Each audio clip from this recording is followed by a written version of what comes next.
Hi all, Matt Mizell here. First, thank you for watching and being interested in what we're doing here at the Vahlkamp House. Welcome to our design episodes where we show you the current state of design before we bring in the trades, plumbing, electric, HVAC, and show you the state of the design. We have to lock in certain things before we can bring that in. A few things though that I think I just kind of wanted to cover before we proceed. We've been reading your comments. So from the tour and the windows episode, we got a lot of comments, a lot of feedback, and this challenged us to rethink some things.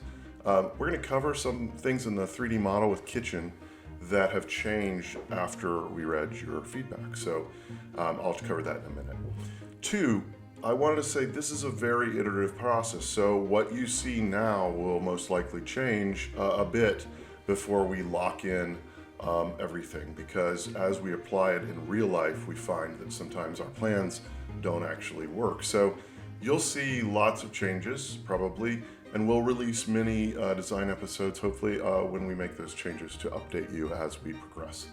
That means that we're very open to your thoughts, right? So as things change, we'd love to hear your thoughts, advice, recommendations. All of those things help us, and we read each one of them, and we really do consider what we're doing based on what you say. So thank you for that high engagement. We read every comment, and we thank you for that feedback. The third point I wanted to make, though, based on some of this, is that please keep in mind I actually have to live in this house with my children.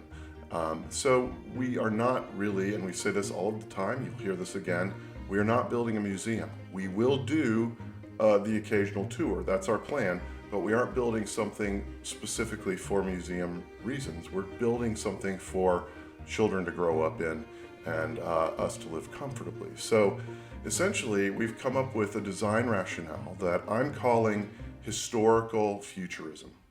And the idea is essentially, if you think about modern times and the technology we have available to us today, and we think, if these capabilities were available to Vahlkamp at the time, how would he employ them? That's sort of our driving thought. So we're trying to protect the fundamental beauty, the fundamental style of the house. We don't want to change any of that, but we do want to bring in some modern convenience, especially in the kitchens and the bathrooms, without damaging the fundamental characteristics of the house that makes it so wonderful and changing any of the overall style. So we're going to stick with that historical futurism as our driver. We are keeping as much as possible of the house. Because of decades of abandonment and misuse, we were forced to make some tough decisions that you'll see there as we do our design walkthrough, and you'll understand how the water damaged the floors and all kinds of stuff. So we have a lot of work to do that was caused from this neglect, and we've lost some pieces of the house. Great news is not many huge crucial pieces. That said, we are reading all of your comments, and we will make adjustments based on that feedback. So one example of that is we've actually changed since the 3D model was shot, the design episode of the 3D model was shot. We've decided not to shorten the kitchen windows. Great point, everyone. You were right. We were thinking countertop height needs to not have things fall behind, but we really rethought that point, and we know that protecting the size of those windows is more important than shortening them to be counter height, so we're not going to do that. And we're going to put a little lip on the back of the counter to keep things from falling back behind. So you were right about that, and thank you so much for challenging us on that. We've also rethought the master suite a bit. The thing we cover in the 3D model, the view we cover there, has changed drastically, and then we'll show an addendum at the end to show you the changes. It's just a good example of the iteration that's happening. As we look at a 3D model, it's very helpful because we can see usability, we can walk through virtually and see what things feel like, and it's prompted some changes. So the design episode itself made me rethink some things along with Nikki. So speaking of Nikki, I'm going to hand it over to Nikki Shearer, our chief designer and producer, to walk us through the designs that we have come up with. So you guys just saw the primary suite layout, and Matt came to me yesterday and said, I don't know about walking through my bathroom to get to my bedroom. So is there some way that we can try to figure that out and make it different? And so I thought about it late into the night, and I think we came up with a great solution. So I'm gonna walk you through it right now. We'd walk up the stairs. Here's the door to the primary suite. We would still keep the bookcase that would be here. It's just been removed for the moment. And then you walk through this door that would have been the bathroom. Now it's the primary suite. So we thought we would get more space if we took out the wall that's right here where this bathroom was.